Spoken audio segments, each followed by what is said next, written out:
The views expressed and the opinions given by the individual host and their guests do not necessarily reflect those of ParaX, its affiliates, or its sponsors.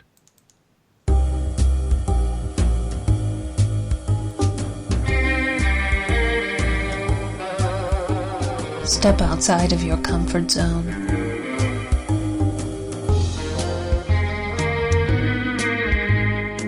See the world with a whole new perspective.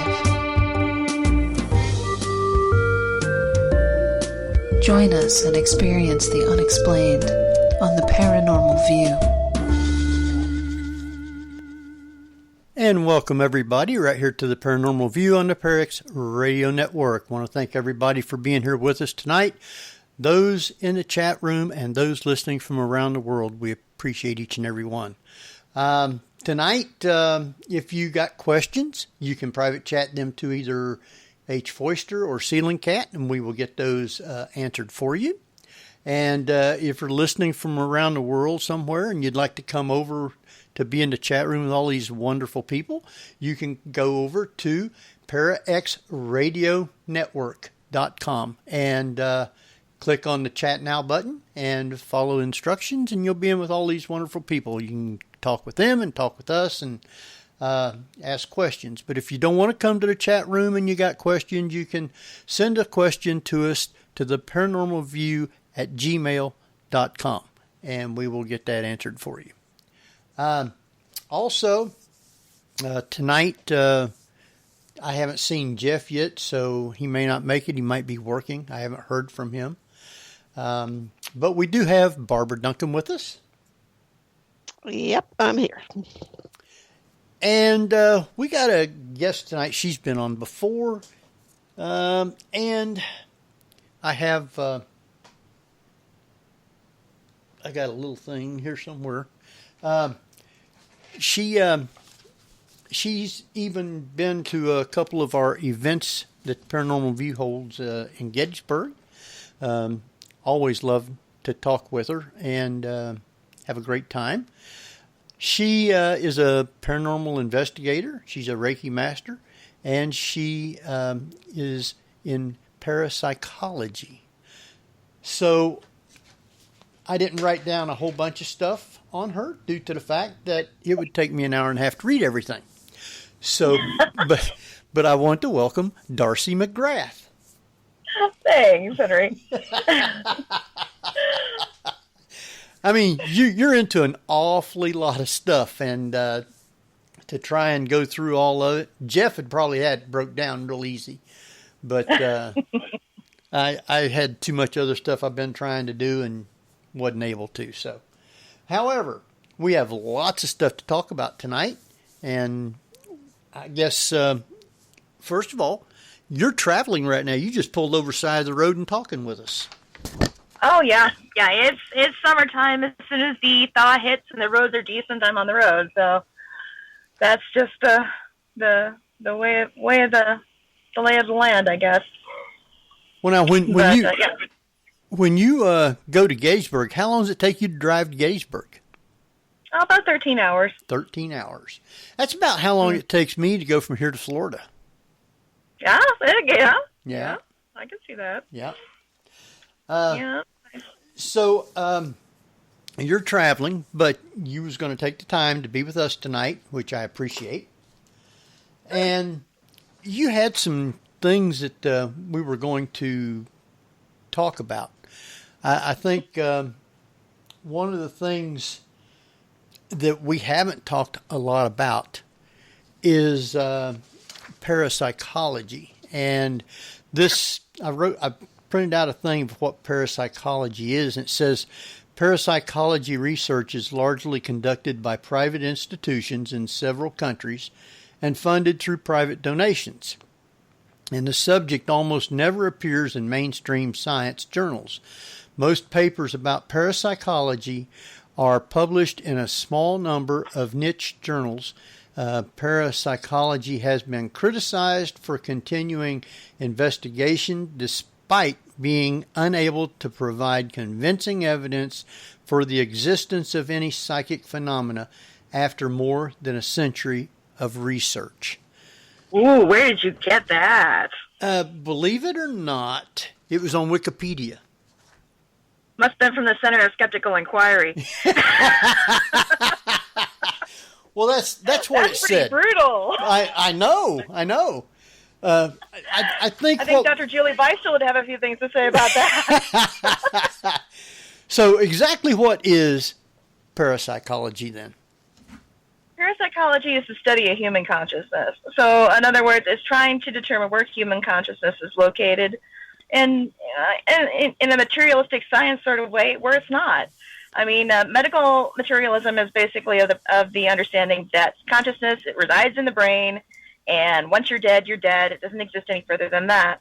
But unfortunately, fortunately or unfortunately, depending on how you want to look at it, we've had many reports from people that have had near-death experiences that have been able to give detailed information of what's going on in the room while they're being operated on or revived, or floating outside the room or through the ceiling, outside the building. I mean, we had one gal who passed away who was able to float through a wall and find a shoe that was outside the window of the hospital that somehow had randomly got placed there. And when she came back into her body after they revived her, she mentioned this. And the nurse went up there and looked out the window and found it. Huh. So this is the kind of stuff that's making scientists scratch their heads and go, there's something more to this. And so that's kind of what, in a nutshell, parapsychology is studying human consciousness and the survival of consciousness. So that's where, ghosts and apparitions come into play, covering that area. And then, of course, mediumship, studying mediumship. And then, of course, studying how mediums do their thing is another study of consciousness. How does our consciousness receive that information and translate it out? How are they getting that information? And so you have scientists from across a broad spectrum working on this. And I had the opportunity to go to the Society of Scientific Exploration last, 2 weekends ago, I think we decided on, in Denver, Colorado. We had 8 countries being represented there, as well as, many from the United States and Great Britain, and people from all walks of life, be it quantum physicists to bioengineers to consciousness study researchers that have been at this for a long time, psychologists, psychiatrists, neurologists. It's a very broad spectrum practice. There is no such thing as just being a parapsychologist anymore. It's usually a trait added on to somebody who's studying something else. Well, now, does most of the people believe that once you die, you no longer exist anymore? Or do they believe that when you die, you go to heaven or something like that? There is a vast spectrum of understanding. I have ghosts telling me that they don't exist anymore. Really? It's really wild. Well, and we're like, well, why don't you go through that door over there? You'd be much happier over there. Why? It'll just be most of the same. Well, see, this is all that there is. We're done. We're dead. There's nothing else. And it's just like, but you're talking to me. Well, yeah, but well, it's their spirit. The body is no longer there, but their spirit is. And if you believe in life after death, then when you die, your spirit's still got to be there, because if you don't believe that spirits are alive, then you can't believe in life after death. Right, and some people just don't. They flat out don't. They believe once you're dead, that's it. And that's you get that a lot from the medical materialistic community that believes that once your organs die, you're dead. That's it, no more. Then apparently they don't believe in God or anything like that, then, do they?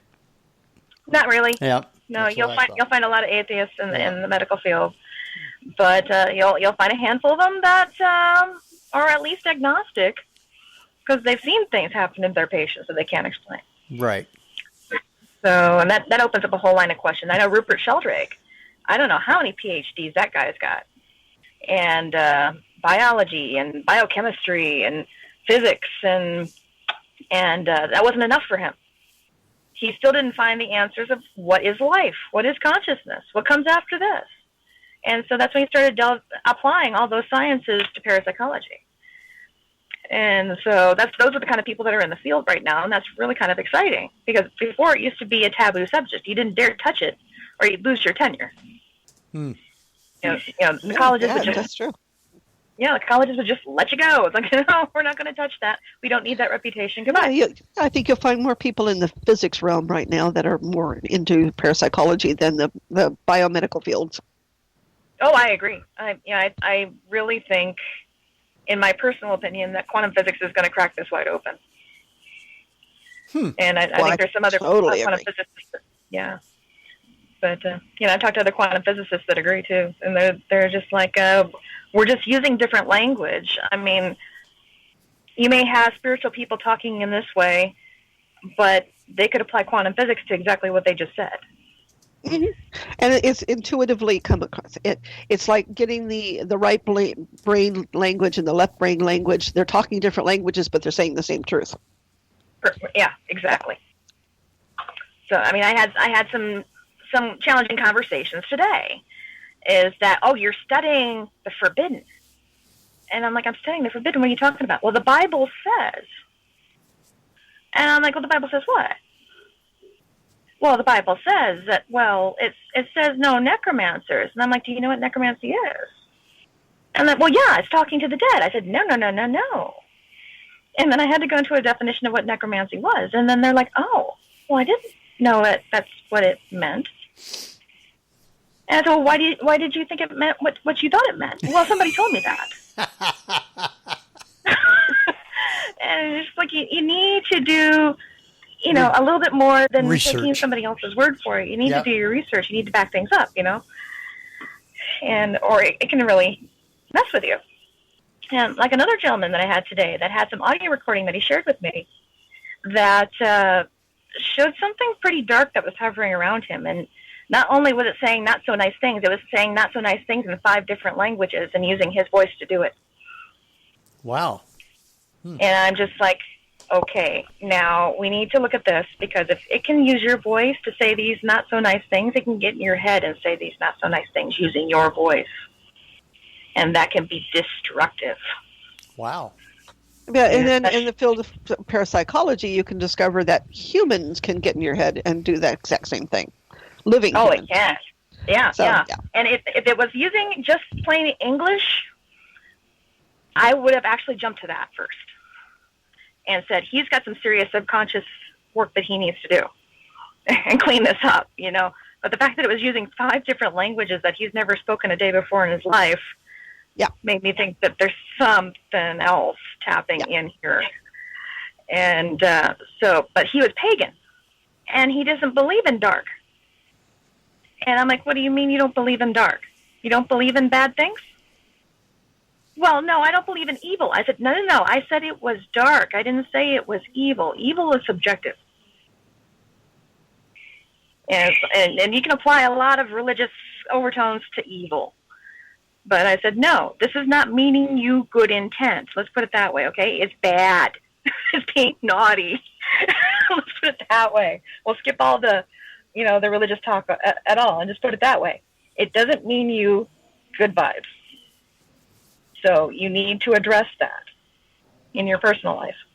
So it took a while to get that through, because he wanted me to discuss it in his terms that he believed. I'm like, I can't do that. Right. I can only tell you what I am witnessing and what I am hearing, and you can apply whatever belief system you'd like to that. But as far as the damage it can potentially do to you, that's what you need to be aware of. So, and it's kind of a different mediumistic approach, and that is one of rationality. If the two can combine, when you do that, you have to state only what you're hearing and seeing, and as a data, not as an interpretation. Yes. And if you talk to a lot of the labs that are dealing with mediumistic study right now, they will only work with secular mediums. And I had a little difficulty with that term. And I said, I had to talk to Mark Bocuzzi about that down at the Windbridge. I said, you use secular mediums. What do you mean by that? And he did. He explained it very similar to what you just said. Speaking of the information they're receiving straight out, no spiritual interpretation. And I'm like, oh. Yeah. So okay. not like saying it's coming from a guardian angel or anything along those lines. It's just, this is what I'm hearing, and I don't know where the voice is coming from either. Right. Yeah. Archangel Michael isn't telling you something. It's not coming from a demon. It's not coming from, it's, I'm receiving this information. This is what they're saying. That's it. So, yeah, it was it was really an eye-opening conversation. I enjoyed it immensely. Well, which it's cut out a lot of people, because there's a lot of mediums out there in the world that are that they think that their gift is God-given. And that's the only thing that keeps them going, because I think that they also use it as a protection against what they would consider the dark energy. Right, and that's why I had to have Mark explain to me what did he mean by secular. And it wasn't necessarily that the medium themselves were secular in nature. It's the information they're receiving is secular in nature. So in other words, they're not interpreting it through a religious filter. Okay. They're just saying the data straight out, no filter. Wow. So yeah, like you said, even if I do any work like that, I gotta run it through a filter. I gotta do it just to protect myself. And so a lot of the mediums are probably doing that, but they're just not using it as part of the interpretation. So you say you're running it through a filter. What do you mean by that? I only talk to those that my protection will allow me to talk to. Aha.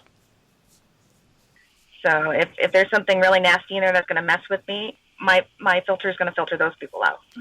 So do you go like to Walmart to get this protection?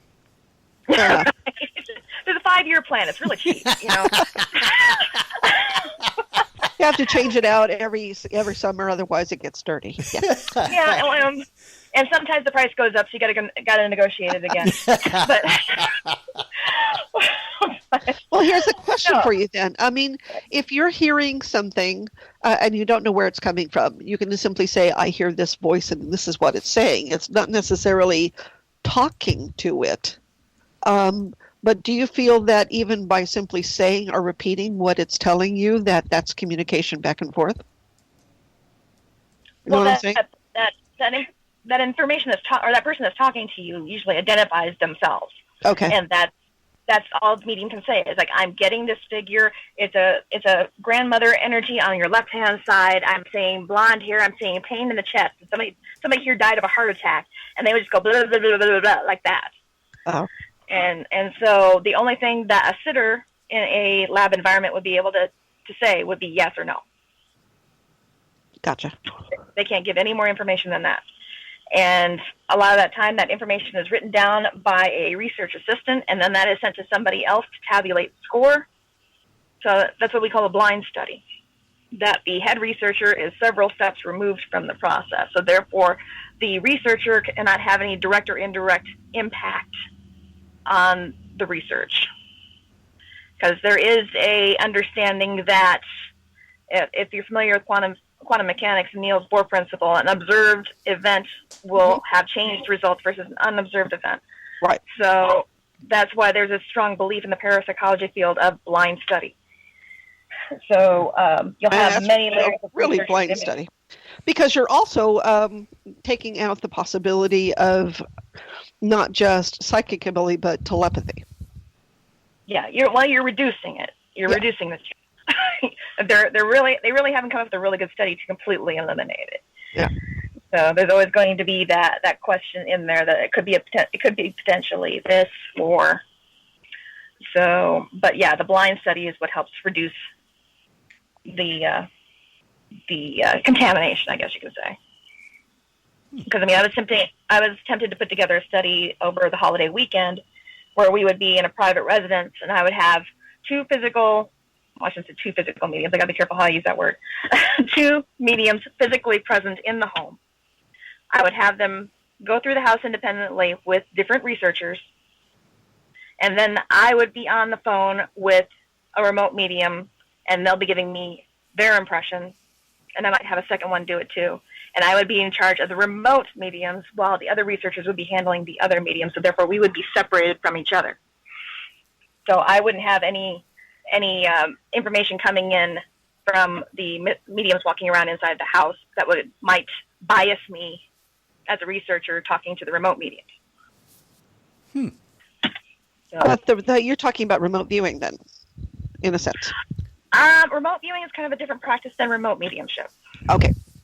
Yeah, remote viewing is very structured. You're dealing with specific questions to keep you in a very focused state, and doesn't necessarily require a mediumship skill to do that. Some people who have difficulty with meditation have a really good shot at doing remote viewing because it's very structured and it's very rigid, and it keeps your mind, focused on the present. It's very good at that. So you can do remote viewing? Yes. I've done remote viewing. Dr. Chuck Kennedy does remote viewing through his lab at Project Psi in Chicago, Illinois. And he's formulated a group of researchers that do remote viewing and mediumship, and they work on missing persons cases. Wow. And yeah, they do it at the Stanford Research Institute as well. Yeah, I Stanford think that's Research. Stargate people. Stargate was separate from Stanford. They actually separated from Stanford and went into the government. And once they went into the government, that's when it became Project Stargate. Stanford still hung on to doing that in their lab there, but they kind of Ingo Swann, who was kind of helping Russell Targ and helped put that together at Stanford, went off with the government and helped them put together Stargate. But some of the methods that we use in our remote viewing program have been looked at by Russell Targ, and nice. So yeah, it's kind of an exciting program to be part of, and it's a good psychic tool. Oh yeah, for people that want to jump off into other psychic abilities, or find one that they didn't know they had. I mean, before I was doing remote viewing. And the only thing that doc ever gives us when we do a strict remote viewing view is a 5-digit number. That's all. Not where's the case, not who's missing, what state, nothing. Here's the 5-digit number. Go. So you can remote view pretty much where you want to? Yeah. In other words, you could see what is here around me, around my laptop? Oh, yeah, I would actually have to sit down with my paper and go through the motions of it. But, yeah, I can even do it at a point in the future. We had a fun time in the Rhine Research Center where we actually did a remote viewing class with Paul Smith, who was part of Project Stargate. And he had us do what they call an outbound study. And that's when we were to do a remote view on a location he was going to be at a very specific point in the future, the following Saturday. And by the time we were done with the class, I had the picture and I sent it to him. And he contacted me midway through the week and said, now, I just wanted to be clear. Did you mean to draw this as to what happened to me last weekend or what happened to me where we're going to be this weekend? I said, this weekend. Okay, I just wanted to check. I'm like, what was that about? But we ended up getting into class, and he reviewed the tape of where he was. And basically, as soon as the video started rolling as he got out of the car, that is exactly what I drew. I drew the mountains, I drew the trees, I drew the lake that was in the background. You couldn't see the lake from where you were at, but if you did a bird's eye view of the park, the lake was right behind the trees. Wow. And it was kind of funny, because instead of being impressed, he was like, well, with a little bit more structure and a little bit rigidity in practice, you wouldn't be distracted by the lake. Wow. Okay. And I was laughing with Dr. Kennedy because I was just like, boy, if he went missing in that park, he'd probably be really happy I found that lake. And he's like, yeah, you would.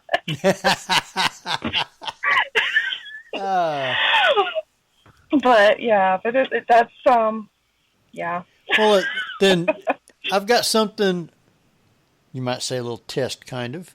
Sometime during the week, I have a box of something sitting on my desk. So if you happen to be able to remote view my room here, you might be able to tell me what that box is. Oh, okay. Not now. I mean, we're doing a show. And but yeah, 2-1, it's fruitcake. no, it's not. I was ready to say Kleenex myself, but It's not that either. I got a question from the chat room already from Patsy, and she wants to know: have you remote viewed any other planets or the moon? actually, no. I've only been doing it for criminal research at this time, or with the last exception we did for class. But no, nothing outside the stratosphere now. All right.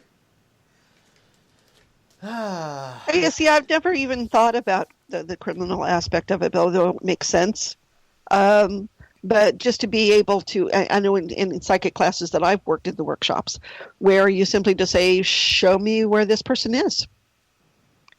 And I don't know whether that is more remote viewing or whether it is remote psychic, but it certainly does show up pretty well when you simply just say, show me this person. Yeah, well, and in the remote viewing case, in the circle that we have, we employ both mediums. Okay. And remote viewers. So we all of that information filters through a matrix that Doc builds himself through a spreadsheet, and then he's able to find the correlations between the information, if any, and then through that he can get a more clear picture from all of us. So instead of all the weight landing on the shoulders of just one psychic that may or may not have a bad hair day. Yeah. Well, I remember in the Project Stargate program book that I was reading, they were trying to find several hostages that were taken in Iran, I believe. Absolutely. And they were coming up with different things. One was saying they're being held above a grocery store. Some people saying they were in a market. Some people say they were being held in a tent. But when they correlated it all together, it turns out the people were being held in a room above a store, inside a tent, so they couldn't tell where they were. Yeah. So I mean, you got to do that. Yeah. We've had that happen in some remote viewing cases too, where unfortunately, when you're dealing with a runaway, they don't want to be found. So they may actually throw subliminal herrings at you as to where they're at because they don't want to be found, and that can be a little difficult at times. When you're trying to narrow down where they're at, but then there's other like a psychic too. flock. Yeah,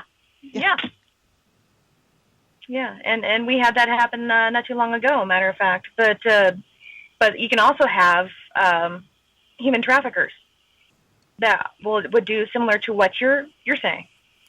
Throwing them in a tent so they have no idea where they're at, or blindfolding them and putting them in the box so they don't know where they are, and that way that person can't give off any clues. Now, that'd be fine if you're connecting only with that person's consciousness. But that's not how this team works.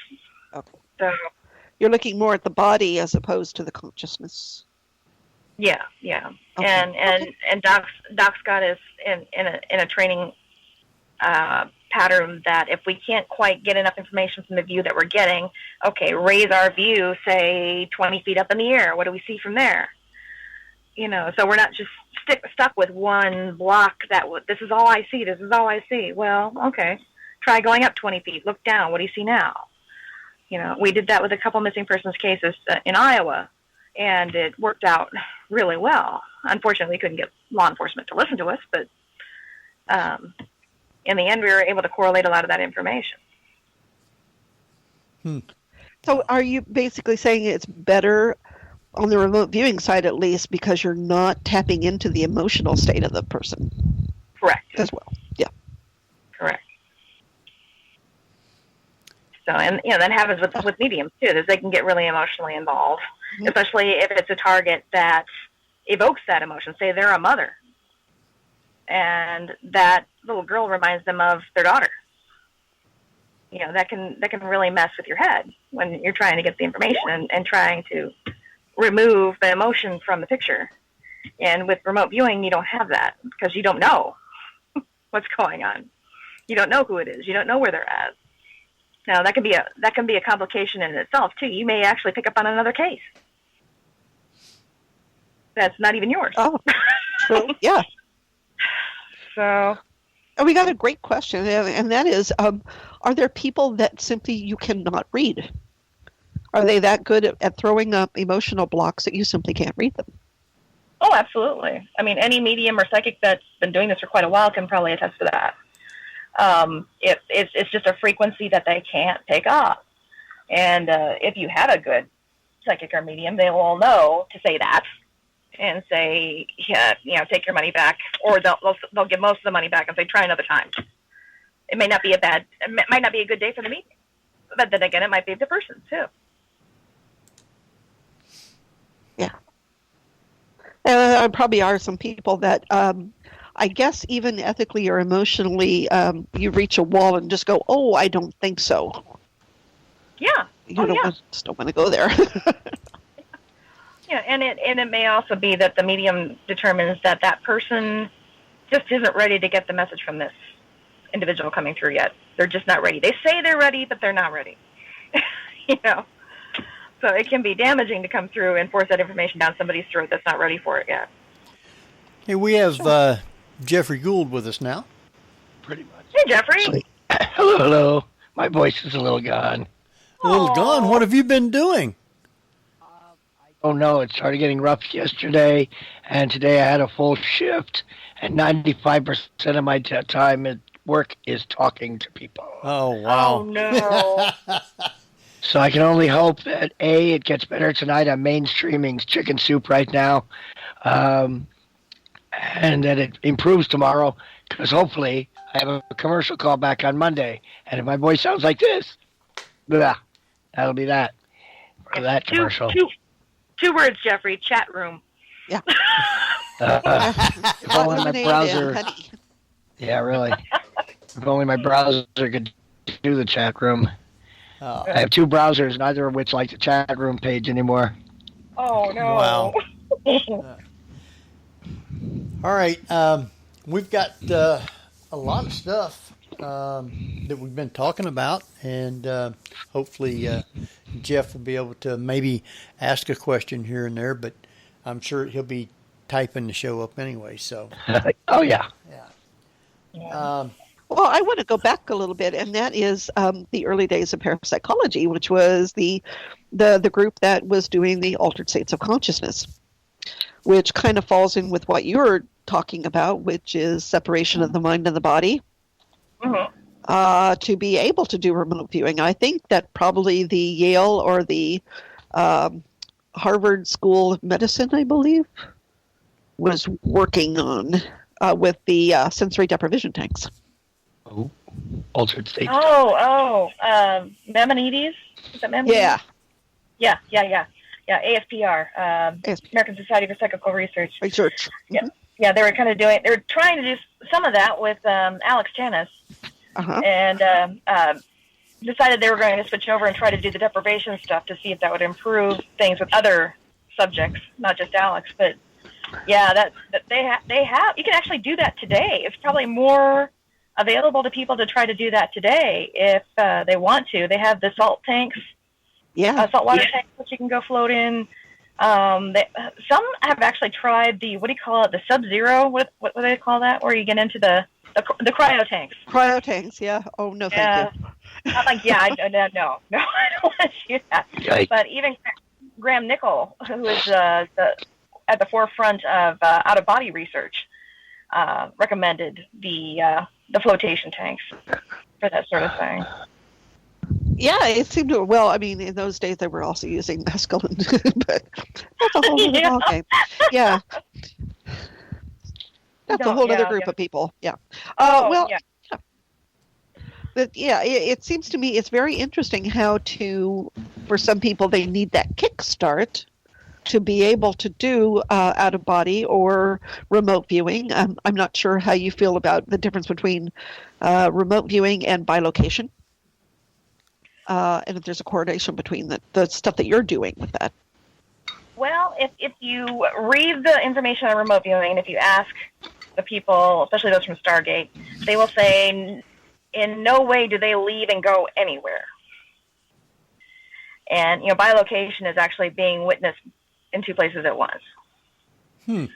So in a way, Right. and then that second, that dual location thing, people are interacting with them. Right. So, but what I don't, and I wish I knew more about this, 'cause I knew Alex Tanis was really good at it, supposedly, when he did stuff for the ASPR. He actually had sworn affidavits from people that he had lunch with people in Toronto while he was walking the streets of New York. Cool. Yeah. Really? But I never did hear if he actually remembered the conversation he was having in Toronto while he was in New York. Well, I distinctly remember in the classes that I was taking of looking at somebody and they're looking up at me startled. Mm-hmm. And I wasn't there, so it's kind of hard not to do that. So it's difficult to find an instance when how do you differentiate remote viewing versus the bilocation, and if there's any way to test that theory other than having a test subject on the other side that you're trying to locate. Right. Well, remote viewing, there's out of body, and then there's remote viewing. Out of body means you can physically travel to a location and see a physical and actually try to manipulate a target. Sure. Remote viewing is simply getting the information and bringing it back.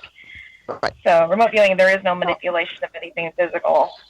Is there any manipulation happening? I don't ever recall anybody being able to do that per se of an object. You're talking about moving a ball or something to that effect? And ironically, some of those subjects actually reported being able to do that, but there was no physical evidence from the observer side that anything happened. But from their side, they saw themselves moving the ball. Oh, interesting. Yeah. And it's ironic, too, because some conversations that we've had in haunted locations where we've tried to get entities to move things, and they'll say, we are. And we're looking right at it, and it's not moving. So I think it's really... Go ahead. On their side, it is. Yeah, but if you're looking on at their physics, side, it may be. Yeah. If you're looking at physics, there might be, and we're looking at a holographic universe, it might be very well that they are manipulating the ball on their side. It's just that it's not moving on ours. Right. Yeah. Yeah. Or it could be... That's why Could it be like a difference in the time that it's actually being done, that they're doing it so they see it moving and the people then don't see anything? That could be a possibility, too, because we know time works very differently on their side. Or so they say. So they say. But, if time is nothing more than a biomechanical process, then time would be different because there's no biomechanical process, right? No. Kind of weird. If some would argue that the time is just an invention we made up to mark the passing, and be late for appointments and stuff. But obviously, we have a sun that goes up and a sun that goes down. But again, sometimes we talk to those people in that other state, that other place, wherever they're at, and we say, "Is it nighttime or daytime there?" And they'll say daytime, when obviously we're looking around and it's night. All right. And so it's kind of sketchy. But I think the more research we can do in some of this out-of-body stuff, I think we're going to find a very close correlation to that world and the one that the out-of-body people are experiencing. Wow. All right. I think that would be really interesting. Yeah. I think especially if you're looking at also dream state correlations with that. Where can you manipulate the time? Can you manipulate your surroundings to whatever you want? If you want it to be nighttime, it will be. Yeah, if you talk to people that are expert lucid dreamers, they will say yes, they can. But from what I understand, it's really hard to do. It's you got to take a lot of. It's almost like doing it out of body. You have to be really, really practiced and do it a lot to get even halfway good at it. And even the people that do out of body right now, they'll tell you it's hard to get common results every time. But it's just a state that we're not we're not really programmed to be in. So, yeah, but I mean, if you look at some of the practices of out-of-body experiencers, they will tell you some similar things that we hear from the paranormal field, like thunderstorms and lightning storms. Out-of-body experiencers are not to do that during a lightning storm or a thunderstorm, because the energy is so chaotic, you could end up places you don't expect to be. It could zap you. Wow. Clear out of control. Oh, that's an interesting thought. Now, yeah, but if you talk to mediums that are walking through a house during a thunderstorm, they will tell you that the entities in the house aren't liking it one bit. I think it's kind of funny that the ghost hunting community has kind of gravitated to this understanding that, oh, they like lightning storms. It's fun. No, they don't. If you talk to these mediums, they will tell you they are huddled. These poor things are huddled up in a corner trying to get away from the windows. They don't like it. Yeah. One quick thought before we go to break. And if you're doing an out-of-body remote viewing, or you're there in the body and your body dies, how do you get back? Well, if your body dies, there's nothing to go back to. That's what I mean. You're stuck wherever you're at then. Yeah, well, if you die, you're going to be out of body anyway. It really matters. You just feed it to the punch. All right. But yeah, you won't die if you don't get back to your body. Your consciousness is just programmed to get back there. So I know some people that have a hard time doing it out of body because they have that fear that they're going to go out there and get lost and not get back, and and that's going to be the end of it. No, it doesn't work. Well, it was the Alice Bailey group that I think came up with the silver cord idea, right? Oh yeah. Which, don't sever the silver cord, don't you? Whatever you do, and it's like, well, you can't. You can't.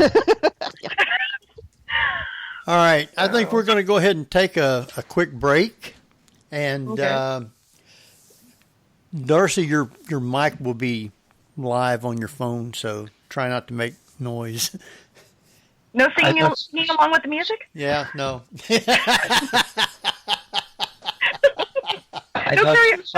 Karaoke. And you probably won't hear anything. It'll probably be like dead air, because since they've changed Skype and everything, it doesn't carry any of the music or any commercials like that. So you may look out and might hear it, but then most of the time they don't. So it's going to be like just a couple of minutes. Won't be very long at all. And Jeff, are you able to take us out, or you want Barbara to do it? Let's find it out. All right. You're listening to the Paranormal View on para-x.com. With hosts Henry, what's worse doesn't work. Ceiling Cat Barbara done my stick. I'm sorry. Yeah, I can't. No. Yeah, I'm gone. We will be right back with our guest, Darcie McGrath, just after a few messages. Whether you're listening at home, at work, or anywhere, thanks for making Para-X part of your day. Your source for everything paranormal, Para-X. And welcome back, everybody, right here to the Paranormal View on the Para-X Radio Network. I hope everybody is having a great time tonight. Those listening from the chat room and those listening from around the world, we appreciate all of you. Great questions tonight from a great guest, and want to welcome back who has a very hard time of talking, Jeffrey Gould. Hey. All right, and we got Barbara Duncan. I can talk better than that, at least. And we got Darcie McGrath with us tonight. I think Jeffrey's got the perfect voice for this show right now.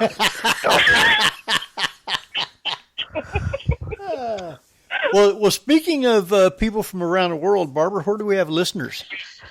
Well, tonight they're coming from all over the United States, the United Kingdom, Canada, and Spain. And Spain. We've been having Spain quite a bit lately, haven't we? Yeah. Yeah. They're right regular. Ooh, our last conference that I was at had somebody from Portugal. So. Yeah. Yep. Wow. So we've been talking about parapsychology and remote viewing and all this good stuff. And I've got questions here that's come in. Let's see.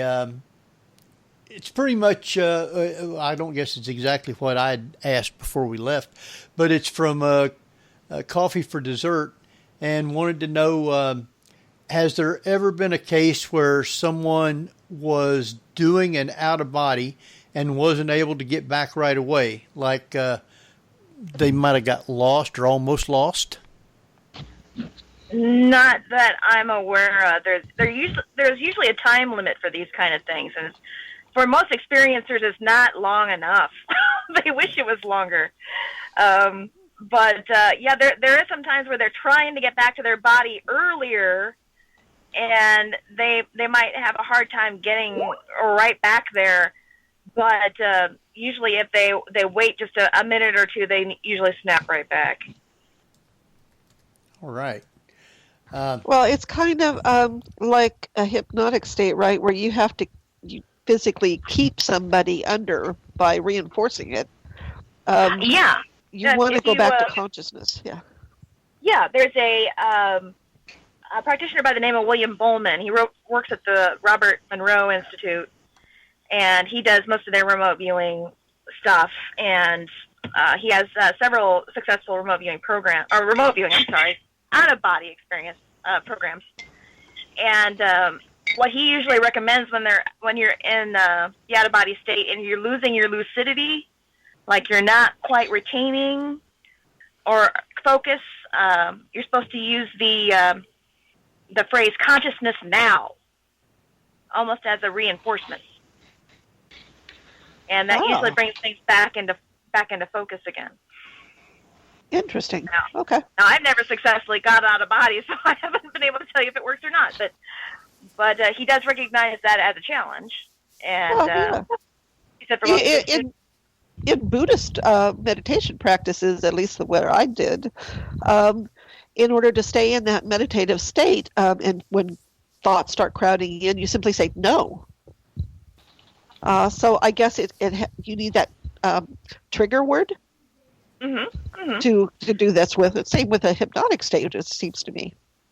Oh, sure. And even in the book, The Secret, if we have listeners out there that have read that book, whenever you have those negative thoughts coming across your path, or you say something inadvertently that may actually attract negative, you either in your head say it or out loud you say, cancel, cancel, cancel.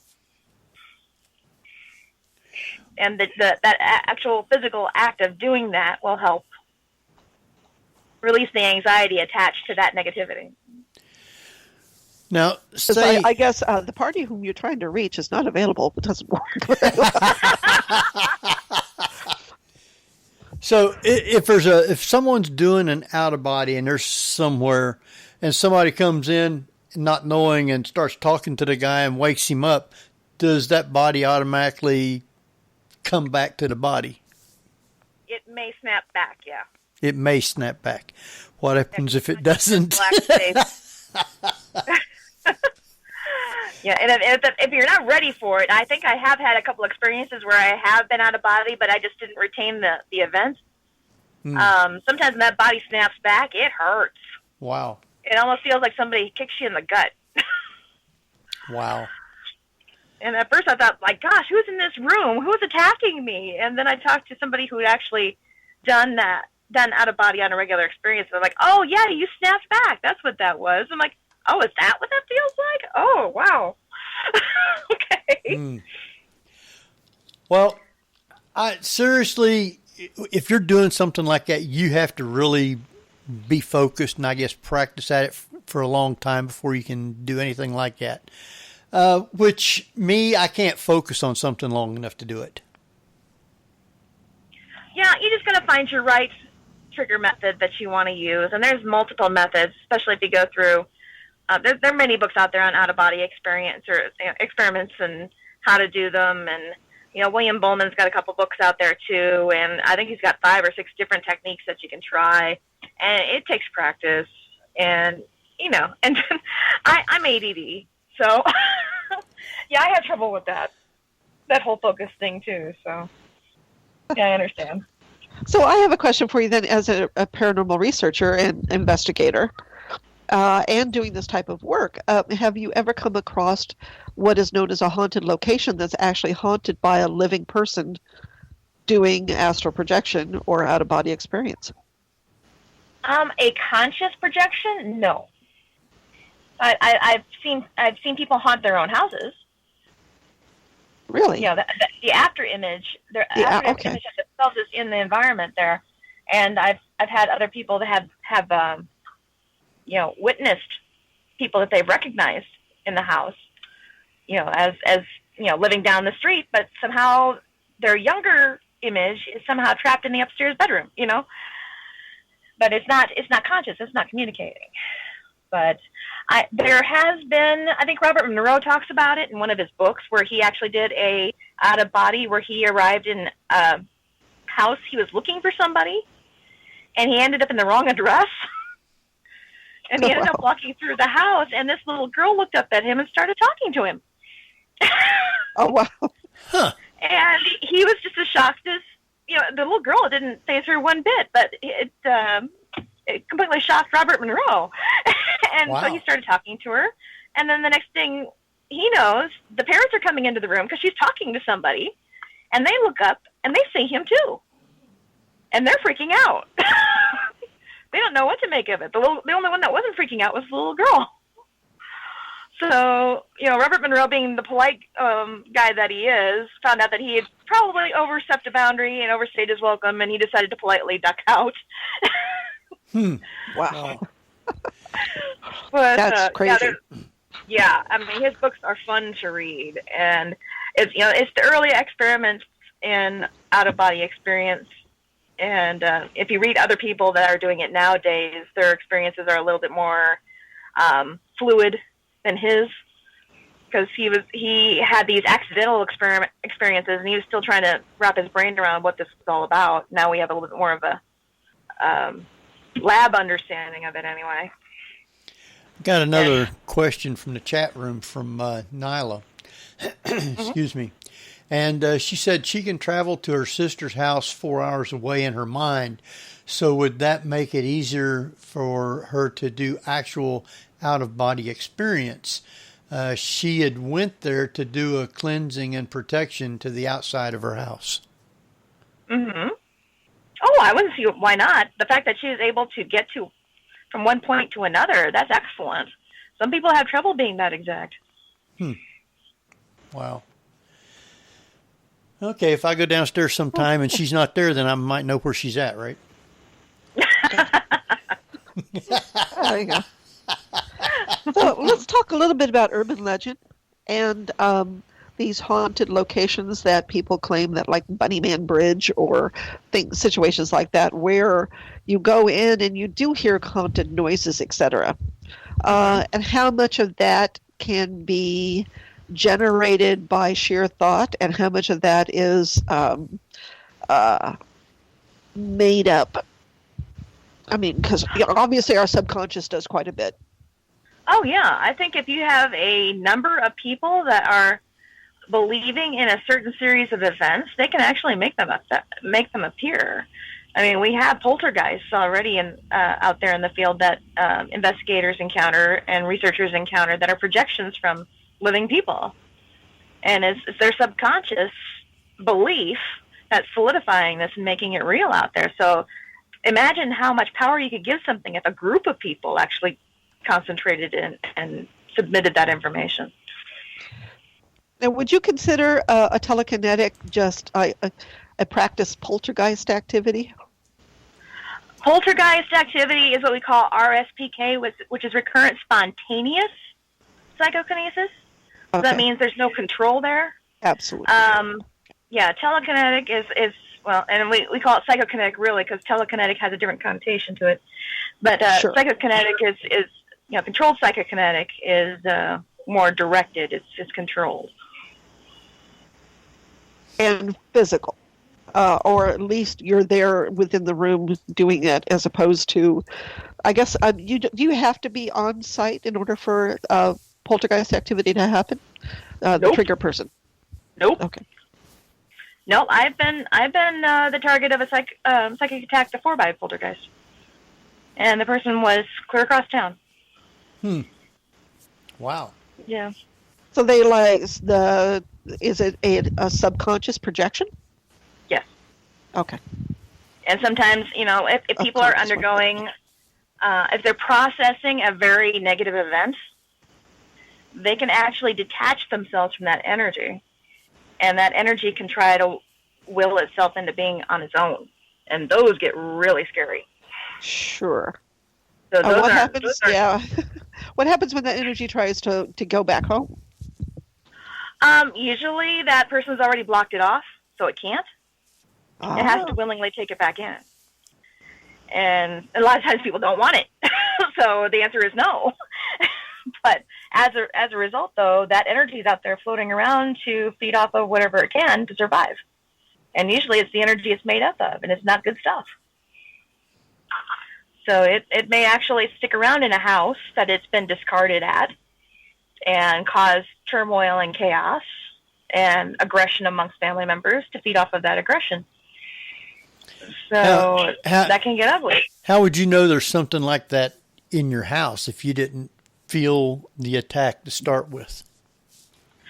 The most easiest way to do that is to bring in a medium and have the medium walk the house. And if they can witness these things happening, and if they have continual reports of these things happening, and the medium is not picking up on any conscious entity there, then that's usually what you're dealing with there, is you have this non-entity that has no consciousness, no thought, no identity. And the only way to get rid of something like that is not to feed it. That's very interesting, Darcie, because, after watching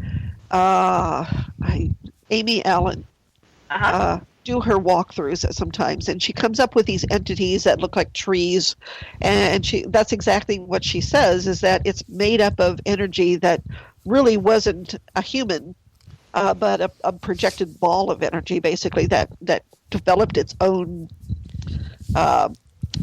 body and experiences and sentience of a sort. Or do you consider them sentient at all? There has been some question as to whether or not they can form a sentient. They almost need an identity to capture in order to do that. And in some very disturbing situations, I've heard of entities actually adopting a name for themselves. And I'm like, ew. Whoa. Yeah, it's starting to learn. It's starting to become aware. And that's when it gets really scary, because it doesn't believe in anything, so you can't really use religious methods to get rid of it. So how do you get rid of something like that then? And so the only way that I am able to tell people what to do about that kind of situation is don't let it get that far. Well, yeah. So how do you get rid of it then? Don't feed it. I wouldn't feed them anyway. You can starve it off. Yeah. You either starve it off, or it might wander off and find something else. But some if you get into shamanic practice, you might have some shamanic practices that know how to deal with that sort of thing. You can get into more spiritual practices. There might be some answers there, but from a parapsychology standpoint, if you don't want to stray, don't feed it. I wonder if I threw some cat food out in the yard, they'd go out there. I don't know. I don't think there's ever been any negativity generated from cat food. I don't think that's going to work. Although I have heard people call cats some pretty evil things. I don't know. Now, speaking of investigating, you're an investigator. What is some of the techniques you use and the equipment that you use? I don't use very much. I use an EMF detector basically to do a baseline reading of the premises to see if they have any excessive electromagnetic fields in the house that may be contributing to any sort of hallucination or sleep deprivation or anything to that level. It's basically an environmental check. But otherwise, I pretty much stick to the recorder and maybe a video camera. Now, you got these people that goes into these houses and they'll set up 15 dozen cameras and run them all night. When people does that, is it worth getting all that equipment compared to what you might actually catch on one? I think it's a lot of work for very little result. I would rather take a medium and have them tell me where to point the camera. Well, that would be a good idea. Yeah. And not to mention, I think you get more interaction with anything that might be there if you do a one-on-one conversation versus setting up cameras and then walking out of the room. You know what I mean? Using your recorder. Doing it Barbara Walters style. I don't even use cameras. Every now and then I might have a camera that I'm just taking pictures of a location, but I'm not taking pictures hoping to catch something.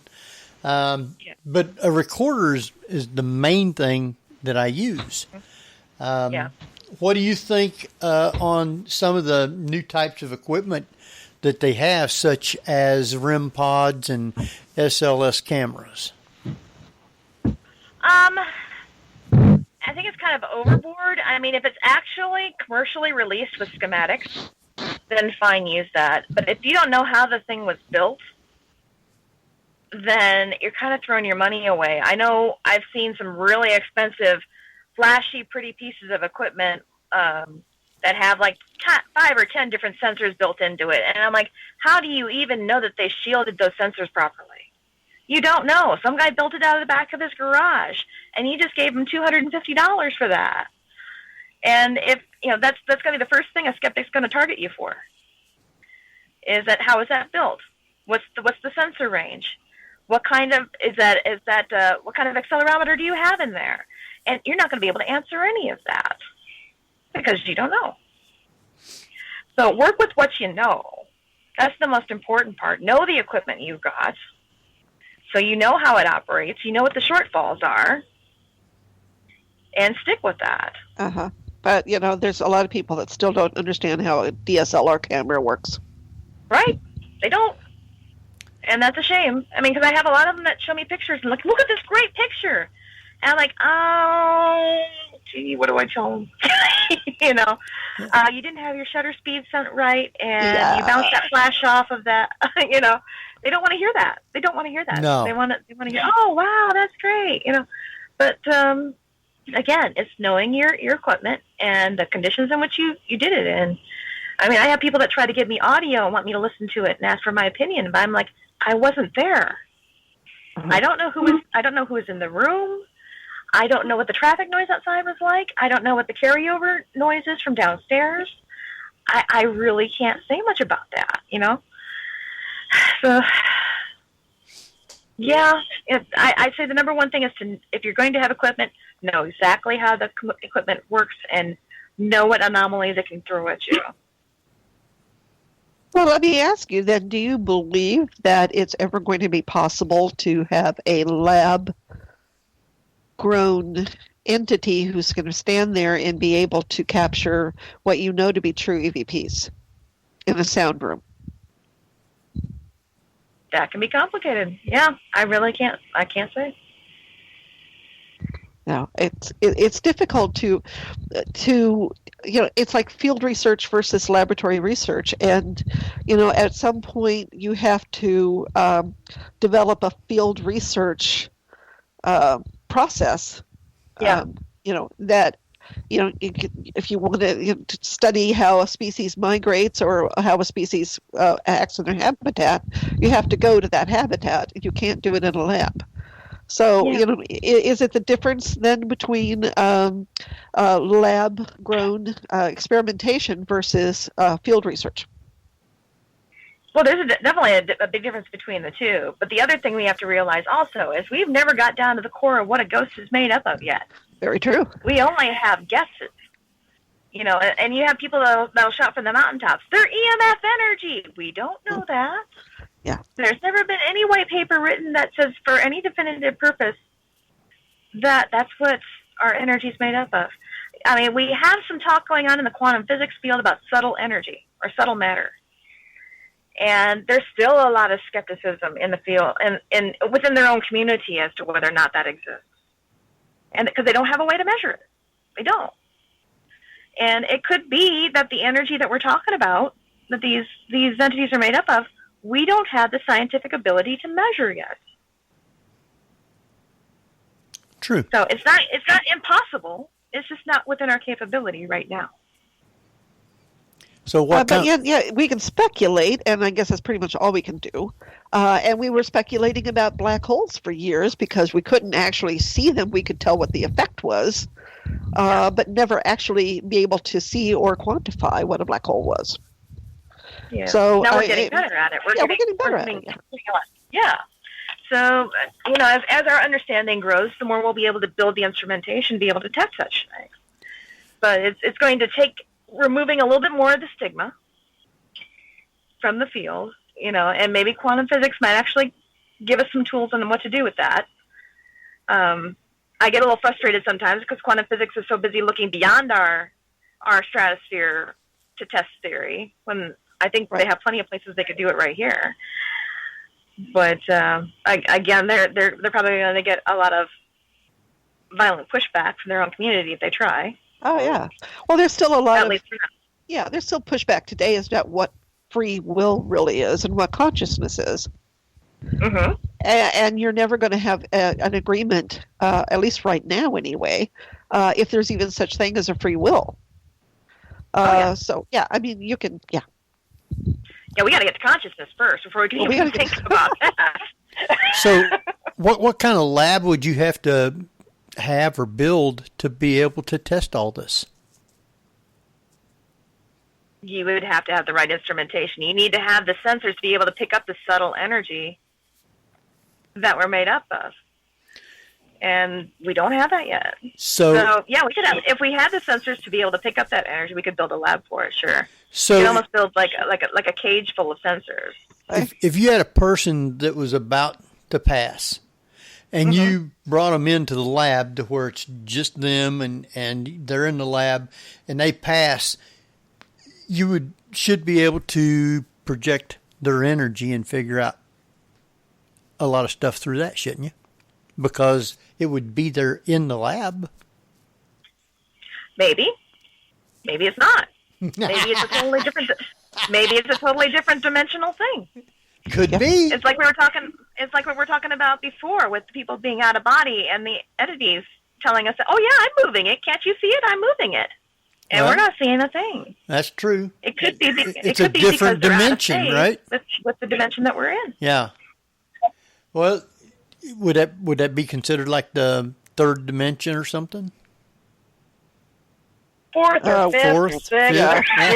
we're in the third dimension here. How many are we up to now? I can't remember. 12, I think. Wow. But there seems to be some overlap, and and quantum physics talks about quantum entanglement, and that those interactions we have with the other world may very well just be that. Is that those parallel universes are connecting at a point where we had that shared experience. That's what I was going to say. Then there's talk now about there's parallel universes which are actually figuring somehow into our universe. And there was one theory that actually our universe came from one of those parallel universes. It's like a bubble bang theory. Yeah, it's kind of like when you open up your video camera in the wrong way and you see all those infinite images going off. Would that be if you're? I would say the aliens, would they be coming in maybe from one of the other universes, not even from ours? Yeah, I could see that easily. Yeah. They wouldn't even need any propulsion to get them here. They could just phase in, phase out. Yep. That's too deep for me. I'm still having problems with this one. I'll talk to your Bigfoot enthusiasts. I'm sure a couple of them have that theory too. They probably That's why do. we never catch a Bigfoot. He phases in and phases out. Yeah. That would be my opinion also. Yeah. Yep. Yeah. So, Well, nobody says why they look like Wookiees, but oh, well, it's true. They may look normal, though, in their universe. Well, next time we run into one, we'll speak Kashikian and see if they answer. Or they might just be using that as a disguise while they're here. So. Oh, that's it. Yeah. They're sending autographs. So, as an investigator, what are some of the places that you've actually went to investigate?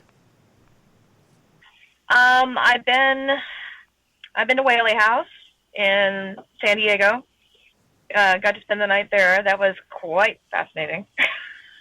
Was that place is as busy as they say. It's not? Okay. It is. Oh. No, it is. Really? I had so much trouble doing EVP work there because they were so busy talking over each other. Really? And I was like, whoa, this place is intense. And then we had some physical stuff happen while we were there that night.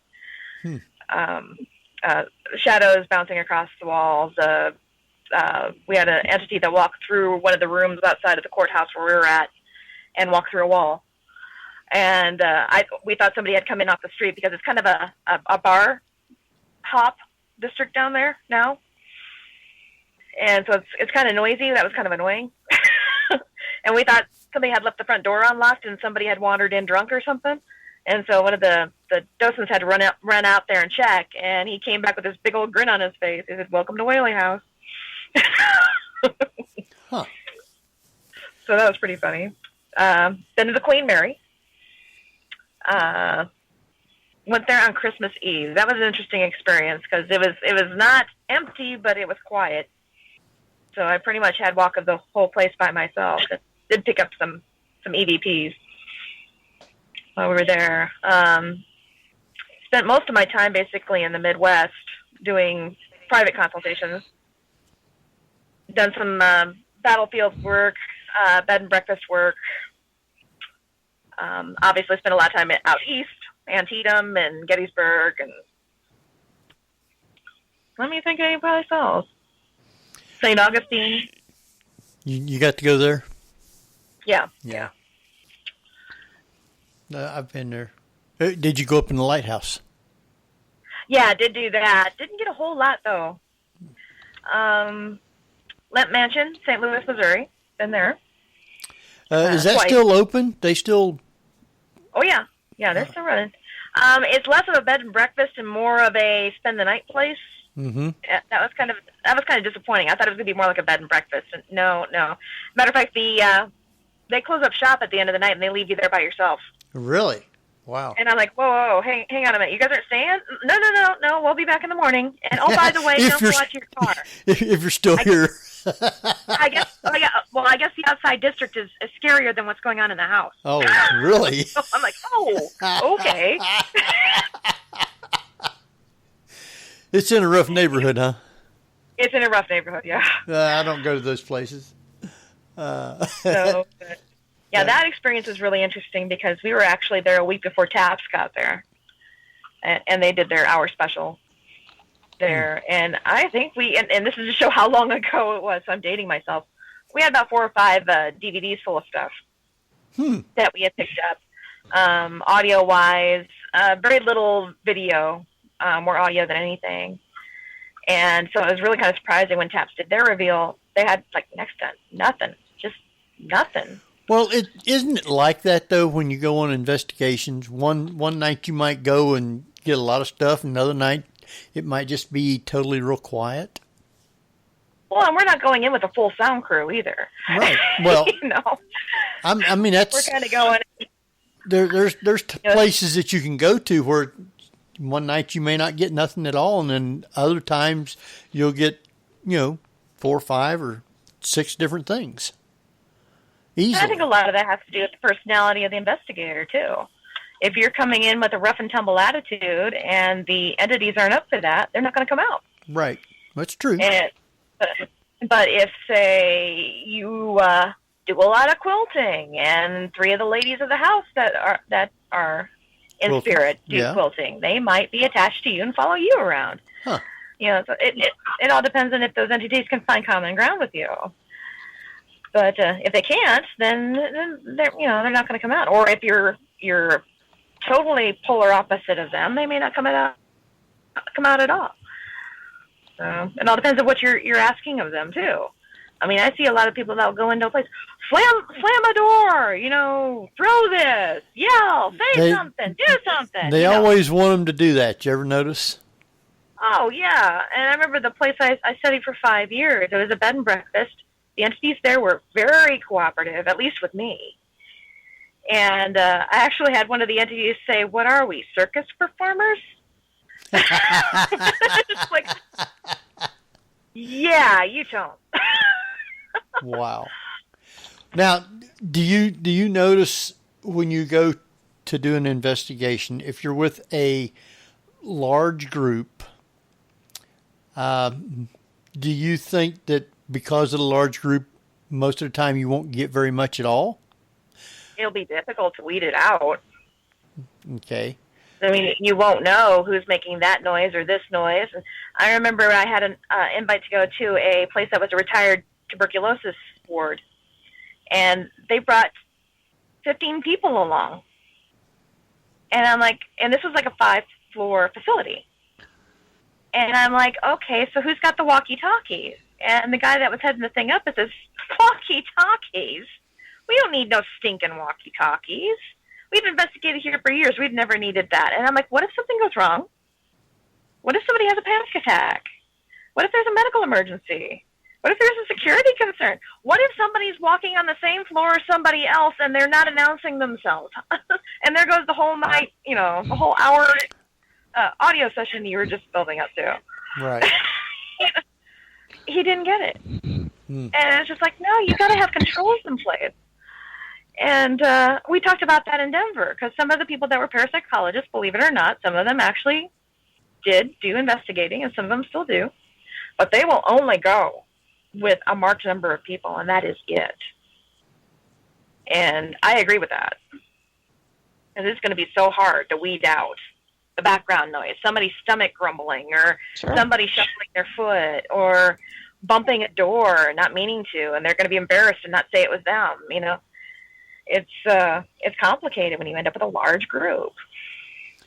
Well, I know we had quite a few people 2 years ago, I think it was. We did the Fairfield Inn, and a lot of the people booked rooms to stay at the Fairfield Inn. You had one also.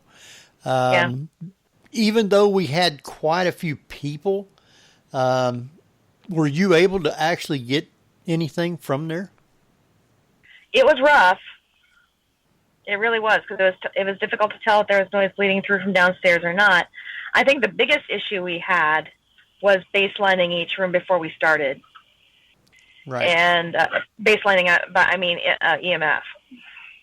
Right. Because people were jumping and getting excited over EMF jumps and fluctuations, and I'm like, did you guys baseline the place first? And immediately you're like, oh no, we forgot.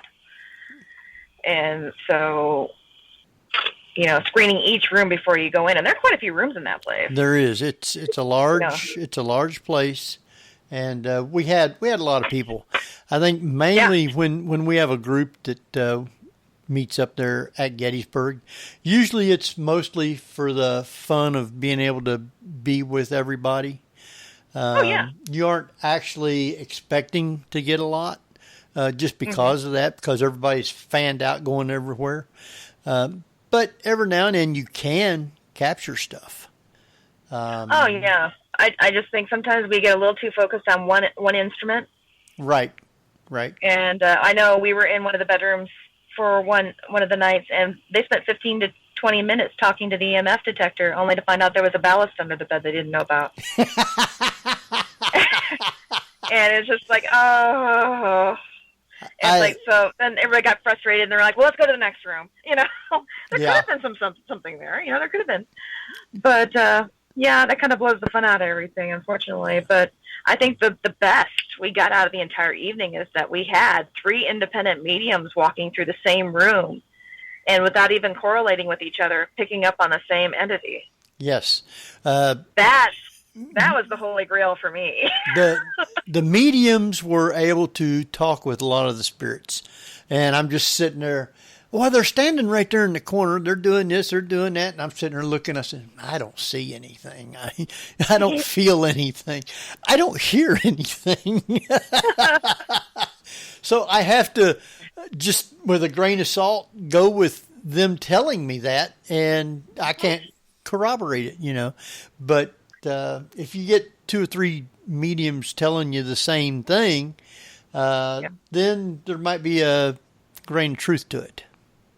Yeah. Well, and I had the opportunity before we went in there, too, a couple of weeks before, of talking to the night manager and, getting the lay of the land and talking about how we were going to, how potentially we were going to do this and what I was going to be looking for. And so when the evening came to an end and I had mentioned what the mediums were seeing, he was like, oh.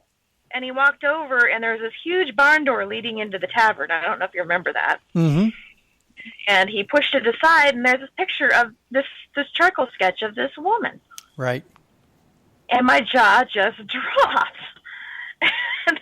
And that's when I grabbed Kat, and I grabbed Kat, and I don't know if I got a chance to grab Tina or not, but they both came down, and they were so excited. They were jumping up and down and squealing, and that's her! That's her! Nobody had seen that picture because it was out of sight all night. Right. And so that was could there have been an opportunity where they pulled the door back and looked, both of them? Yeah, probably not. Especially that was a big, huge, heavy oak door, and Josh really had to shove it to get it to open, or to close it enough to show that picture. But, could I say for 100%? But no, but it really was cool. And as excited as they got, Now everybody's talking about pizza in the chat room, and makes me hungry for what is that place there? Tommy's? Yeah, Tommy's Pizza. Yeah. I want to try the new place that Craig's talking about. He did mention that. I remember it, but I don't remember where it was at. Yeah, Stone-Fired Pizza. I'm not sure exactly where. Yeah, I seen pictures of it. Yeah. So might have to try that and see if it's any good. I told him I was going to throw him in the trunk, and so he can escape all the crowds, and we'll go down there and get some pizza. All right. Time's going by real fast here. I want to take another quick break, just a minute or two, and we'll be coming back here in just a minute. So, Barbara, you want to take us out? Sure. I think Jeff ought to save his voice. Yeah. Yeah. Folks, you're listening to the Paranormal View here on Paranormal. I sound like my own EVP. You sound like your great-grandfather there, Jeffrey. Okay. Folks, you're listening to the Paranormal View here on ParaX Radio with our very special guest, Darcie McGrath. We'll be right back after a few messages. ParaX Radio, programming for the open mind. And welcome back, everybody, to the Paranormal View right here on ParaX Radio Network. I want to thank everybody for being with us tonight. Hope you're enjoying the show. And just remember, if you do have questions, you can private chat them to either H. Foister or Ceiling Cat, and we will get them answered for you. So I'm not going to make Jeff talk, but Jeff is with us. And we have Barbara Duncan. Yep, I'm here. And we got Darcie McGrath. Hello. All right. Let's see here where I'm at. We haven't talked about, you also teach at a college. What do you teach, and what all do you do at the college? Well, actually, I moved on from the college. We had a split off and a change in the structure of the community college continuing education program. So most of my stuff is done online or in person anymore. But I did spend 8 years probably doing parapsychology at Kirkwood Community College in Cedar Rapids. And that was fun while we did that. It started out being mostly the ghosts and apparitions class, because that was the big thing. They came to me and said, "Hey, this is big on TV. Can you teach this?" And I said, "Yeah, I should probably warn you, I'm not a big fan of those television shows. I can definitely speak to them." And they're like, "Sure, why not?" Okay, so we did that, and that was their biggest hit anyway, was that class. And because we had some success with that class, I was able to spin off and have little latitude in what I wanted to teach. So I did branch off, and I did one on cryptozoology. I did another one on psychics and mediums. And did we do remote viewing? No, I don't think we got to remote viewing. We didn't do that one. I did a field 301 class where I actually sat down and taught people how to do EVP analysis. So that was kind of fun. And for a while I did do a follow-up field trip class, but that got a little bit too hard to do logistically. So that's why you're able to do a lot of traveling then. Yeah, I was able to do that. And yeah, there were some places I was able to get into because I had those credentials. But, I mean, yeah, Whaley was a little bit more, they gave me a little bit more latitude when I was there because of the school. And they knew I wasn't going to trash the place. Wow. But yeah, it was fun to do that, and I do enjoy the teaching part of it. And I did do some online stuff. Unfortunately, I kind of missed the interface, though, the personal interface. Right. Of seeing the light bulb going off or the light bulb not going off, and realizing I needed to redirect.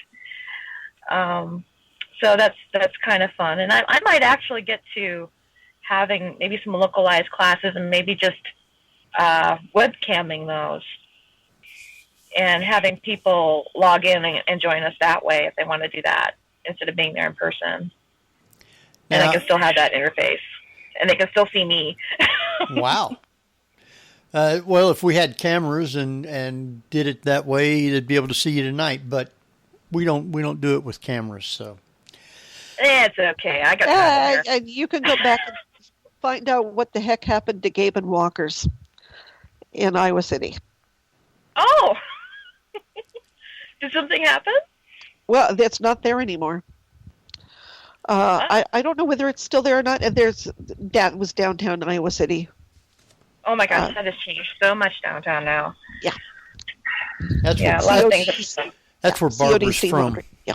I went to college in Iowa City. Yeah. And well, that may be where I go back. What's that? There was a great parapsychology group there at one time in Iowa City directly, but that was years ago. Well, I had some of the researchers in Denver that were actually hinting that I should go back and get my PhD. And I had, for a moment, dreams of grandeur of bringing that parapsychology lab back to Iowa. Yeah. I'm sure the basement is still there. Yeah, more than likely. I don't think any of those buildings are getting torn down soon. Right. Well, now there's another thing that you do that is up Barbara's alley. You are a Reiki Master. Now, is there higher steps after a Master, and is there different types of Reiki? There's an add-on to, you can get a Karuna Reiki degree after you do your original Usui Reiki up to Master. Only after you get through the whole Usui program can you do Karuna, which is kind of like a Hawaiian-based Asian hybrid. Yeah, there's many different kinds of Reiki. It's splintered off into this really huge, business. I've seen Celtic Reiki, and I'm like, Celtic Reiki? I've seen, there's one that a local friend of mine is doing. It's Karmic Reiki. And it sounds like Qigong, which is kind of a Reiki in a way, but the Qigong people can remove blocks. Yeah. So, the good demonstration of it was he had a demonstration I saw. A woman stood up. He had her hold her hand out, and they kept pressing down on it, and he would say, "Mother," because she had issues with her mother, her hand would fall until he finally was pulling that out to the point where she could stop him from pushing her hand down. That's kind of muscle testing almost. Yeah, muscle testing, which sounds kind of what you're talking about with the karmic Reiki. Yeah. She added more symbols on top of the original, and I'm just like, oh, okay. So, I mean, I'll, maybe one of these days I'll peek in and see what she's working on. But one of the things I love doing with the Reiki, though, is before I attune them, I'll have them stand across the room, and I'll have a pair of dowsing rods with me. And I'll hold the dowsing rods, and I'll say, okay, now see if you can project your energy and see if you can get these to move. And most of the time, 9 times out of 10, they can't move anything. Nothing moves. And then after we do the attunement process, then I have them try again, and the rods move, and it freaks them out. They're like, oh my gosh, something happened. So they can see something measurably and definitively as a result of these things. So it's kind of cool. When you get to the point where you can draw the symbol on somebody's back, and they say, "Why are you putting your finger and drawing symbols on my back?" and you're not touching them, then you got it. Really? Huh? Yeah. And they can feel it, and you aren't even touching them. Right. Yeah. Wow. So Reiki is really interesting. And I remember when I got into it, because I had a trusted clairvoyant friend of mine that did readings for me, and she says, "Boy," she goes, "you have a hard time with keeping your energy to yourself. You tend to give it away to anybody. You don't have any left for yourself." And she says, "You need to learn Reiki." And I'm like, "Reiki, what's that?" And she's like, "I don't know." Like, you don't know. I think they teach it downtown or something, but that's what they're telling me. You need to go learn Reiki. And I'm like, I had no idea what she was talking about. Like, well, you're making up words now. What is this? So I went downtown and I took the class. And after I took the first class, I finally understood why I needed to learn the Reiki. It's just because you're not giving away your own energy when you're doing Reiki. You're bringing the energy down and out through you, but it's not taking anything from you. So you can give as much goodwill and intent to anybody that you want without depleting your own.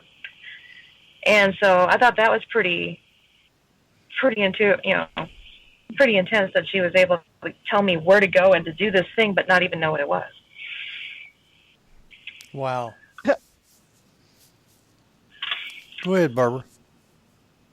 I was thinking that was pretty spontaneous and great, It's like somebody channeled some energy there for you. Yeah. Oh, yeah. So. Yeah. So let me ask you a question as a researcher and as a paranormal parapsychology student, and that is, do you feel like they say with the researcher, as we talked before, about the researcher who's observing the experiment becomes part of the experiment? Mm-hmm. Do you think that as a active paranormal investigator, that when you step into a haunted location, you're part of the haunting or part of the experience, and that does it enhance or take away from the research? Yes. Yeah. What? It does. It depends on what state you're in. It's kind of like when I was talking about the student before that was getting all the googly-gots and stuff in his EVP. Yeah. I asked him straight out. I said, I'm getting the impression here that you're dealing with a lot of anxiety and depression right now. And it took him a long time to fess up to it. He was like, "Oh, the house was really depressed and anxious." I said, "No, I'm not talking about the house." And, "Oh, well, no, I won't go back to that house ever again. Don't you worry about that." I'm like, "I'm not talking about the house. I'm talking about you." And finally, I got him to fess up saying, "Yeah, I guess I've been dealing with a little isolation and anxiety lately, yeah." But yeah, I know. It's showing up in the EVP. It's actually saying that. Wow. And it was literally saying something to the effect of, "You're going to die alone." Really? Yeah. Worried, And somebody else followed up and said, "Worried." And it was right there in the EVP. And so his emotional state was impacting the feedback he was getting. Huh. Let me ask you, do you use the Ovilus at all? Have I seen it? Have you used it? Yeah. No. Because I was wondering if in those states that a person could project their own emotions and thoughts into the ovulus and have it come up speaking, and they're thinking it's an EVP or they're thinking it's a spirit.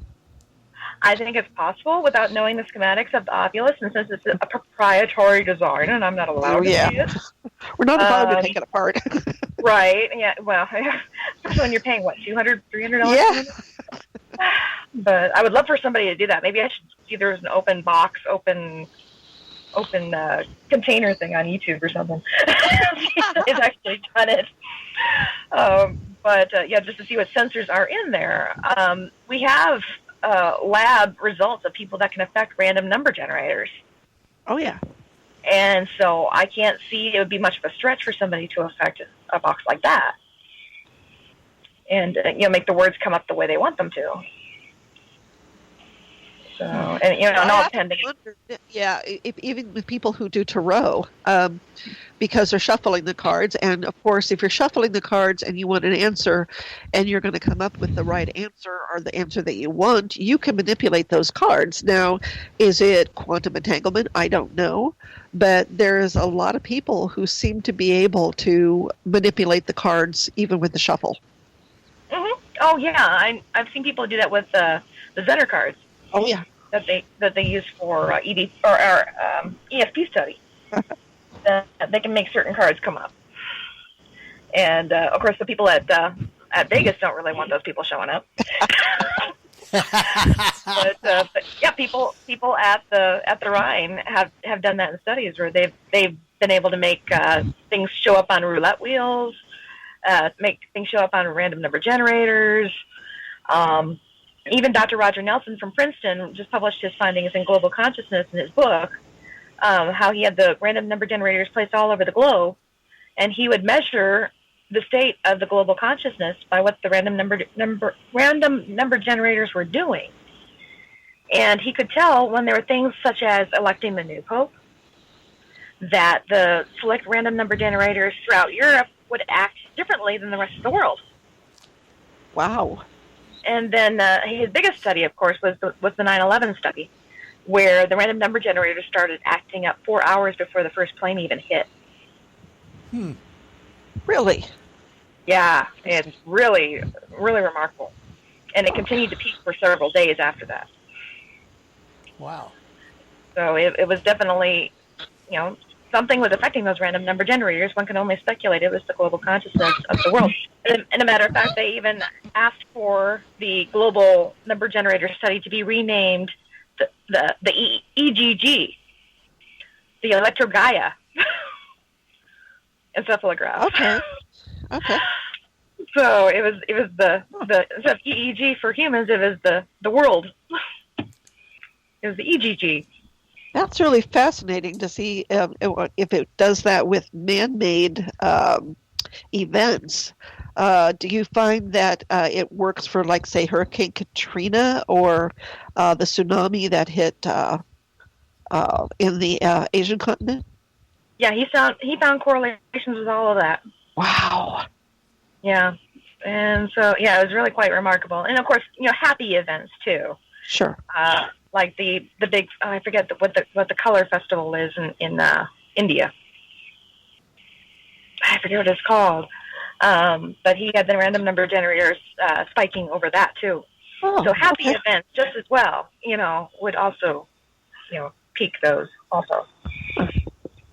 Wow. That's fascinating. Yeah. So, I mean, I don't think it's much of a stretch at all that somebody can affect a random word generator. It makes you kind of wonder about the transcendental meditation groups that are also sponsoring these meditation groups to try to heal the planet. And they've had some success in doing that, too.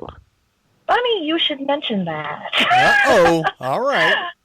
We actually had Maharishi University show up at the SSE this year in Denver. Oh, okay. Yeah, and they did a presentation on transcendental meditation and the measurements they received after certain world events. And it was I didn't even know they were doing that kind of work there. And apparently they do have a consciousness lab. Yeah, in Fairfield, Iowa, right? They're still there? Yeah. So I've been invited to come down and take a look at that and see what kind of setup they have down there. That would be really interesting. Yeah. See, but they're really making progress in, or I should say that the foundation has made quite a name for itself these days, trying to network like a global research project, if you lack of a better word, with TM workers. Yeah. So I remember when Maharishi used to be this little small place where they did basically meditation and that was it. And now they have a physics department and everything. And it's just like, oh my gosh. It's really kind of it was a big deal when they were trying to levitate. Remember that? Yep. Yeah. So, they've been around for a very long time. Well, have you ever seen them, what they call raise a table or make it move up and down? I've been involved in several table tipping episodes at the Spiritualist camp in Iowa. That was interesting. I had the full spectrum camera running the entire time, and I still cannot, for the life of me, figure out, unless it's like subliminal muscle movements.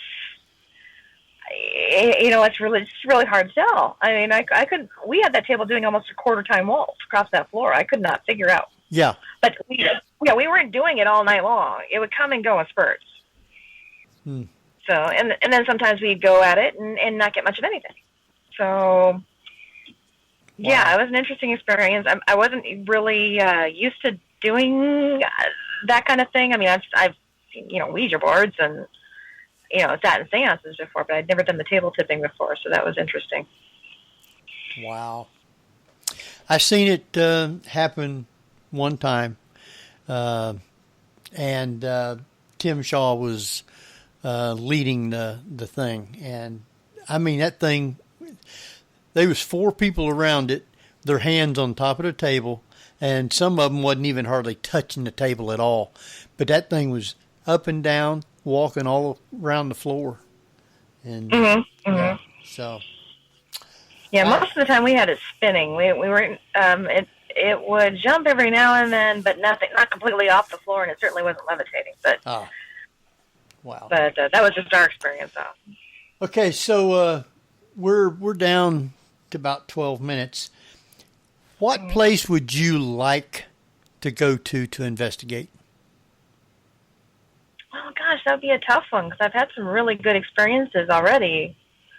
Like I said, I have one coming up here when I go to Gettysburg. The house was built in the 1700s. Which one's that? And it's a private residence. Oh. It's near Frederick. I can't say where, of course. Right. But just the layers of history that would be encountered there will be interesting because we'll have, hopefully, we're counting on having 2 mediums physically at the location, and then, of course, we'll have the remote mediums calling in on that to see. And we'll see if their information correlates. Wow. That ought to be interesting. It's going to be one of those, it's going to be a little bit different than doing, a historical place at Gettysburg, that people pretty much know the history of already before you get there. That's why I wanted the private residence before we did anything else, because, some of the mediums might have been to some of those historical places and have privy information to it. Private residence, not so much. Well, if you ever come over this way, I'll take you to a couple of places. Okay. There's 2 places that I want to get back into, but I have not been able to. One, I'm never going to get to go back into, and the other one is owned by 2 girls, and I bet we did it 6-7 times. And then after the last time, we've never been invited back. And I've talked to them and said, oh, yeah, we're going to, never have been able to come back. But that was really, there was some wild stuff in that place. And then this other house we got to do one time. And we had a little girl that was talking to us.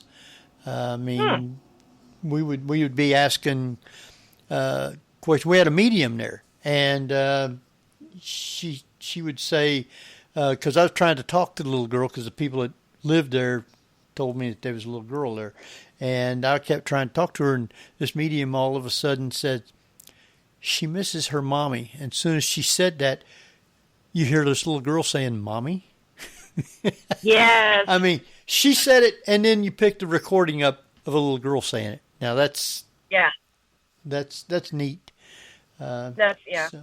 We had that happen one other time, too, and I think we discovered that they were seeing 3 entities in the house. They were seeing a teenage boy, an elderly man, and then a young boy. And somehow walking through the house, we were able to piece together, this is not 3 separate entities. It's the same entity. It's just in 3 different states of age. Of age, and, yeah. And that's when we found out that one of the gentlemen that owned the house had dementia. Wow. And that he died, obviously in the dementia state, and that he was still in it even after death because he hadn't right.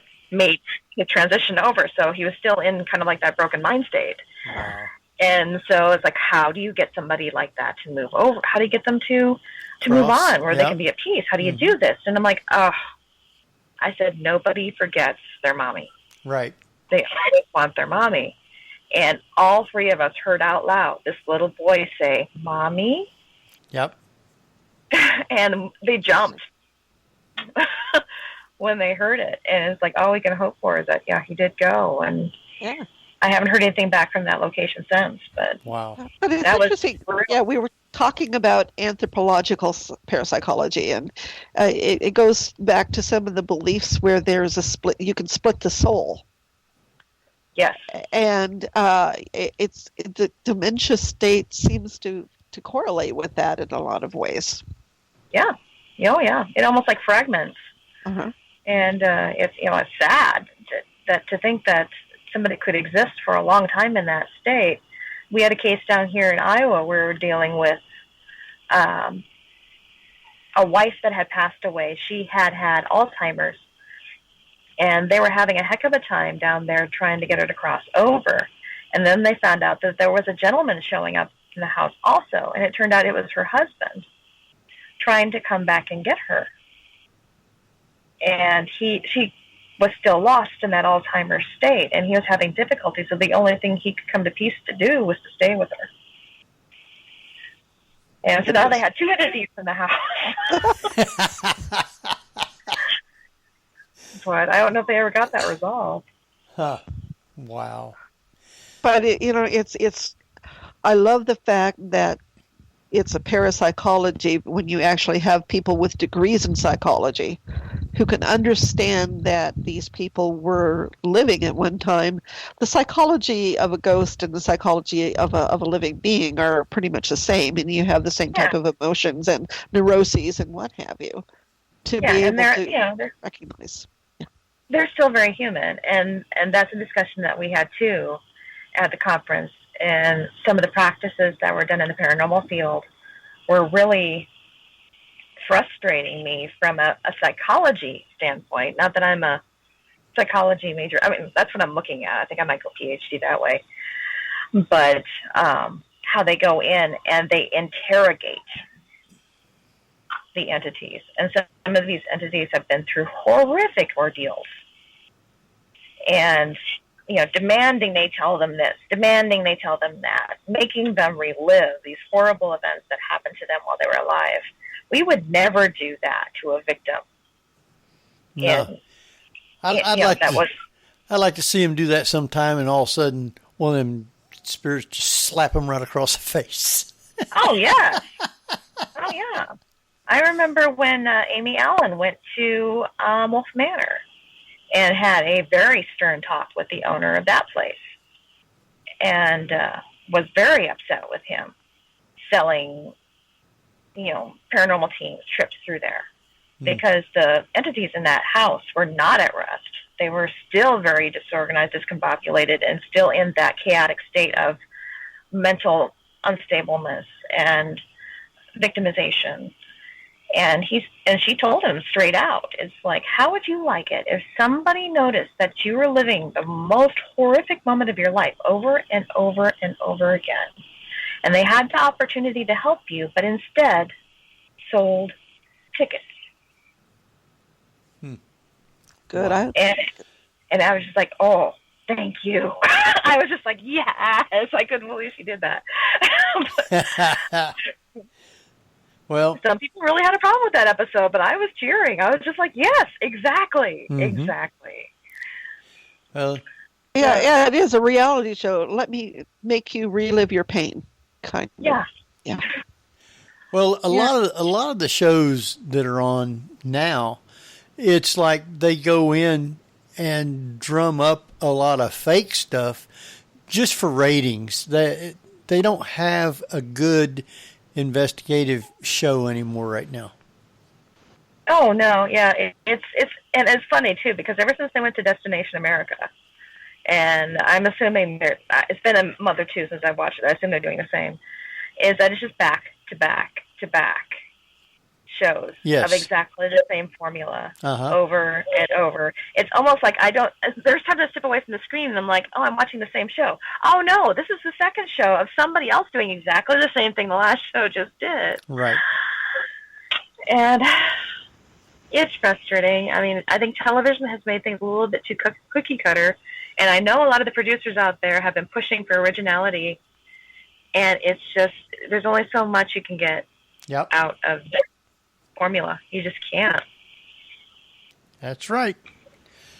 Well, we're down to like 3 minutes. So, Barbara, you got any last quick question here? Not really. They take forever because it's a great conversation going on when you found somebody you can talk shop with. Well, I did, like I said, I had a ball at the Society for Scientific Exploration. I was geeking out in the worst possible way. I ran into Dr. John Cruz from the Rhine Research Institute, who's been sponsoring these wonderful educational classes. I cannot tout them highly enough for anybody that wants to study parapsychology. They teach professional grade parapsychology courses. They are not slouch classes. You will be asked to write essays. You will be asked to talk to other people in the chat room. I mean, these are college level courses in parapsychology that they are teaching. And so John was there, and he was basically keeping my feet on the ground as I was turning around, like, that's Dr. Stephen Schwartz. That's Dr. Larry Dozy. That's, oh my gosh, it's Steve Reiki. It's so funny. But yeah, nothing was funnier than hearing somebody behind me. And what do you do? And this gentleman saying, oh, well, I helped create the foundation for remote viewing. And I turned around, and it's Stephen Schwartz. And I'm like, loved that documentary on Alexandria, thank you. And he's just like, oh, thank you. I mean, he used remote viewers to do archaeology. Huh. Wow. To find archaeological sites in Egypt. And that was just amazing. Yeah. Wow. Well, yeah, that was great. We've got just a minute left, and I want to thank you again for taking the time to be with us, because I know you got to get back on the road here in just a few minutes. So I want you to give everybody how they can follow you, or if they want to get in contact with you or whatever. Give that information out, and then why don't you stay on for just a minute till we're off, and we'll say goodbye to you off the air. Okay, I would suggest people can reach out to me through Paranormal Researcher, Darcie McGrath. I'm on Facebook.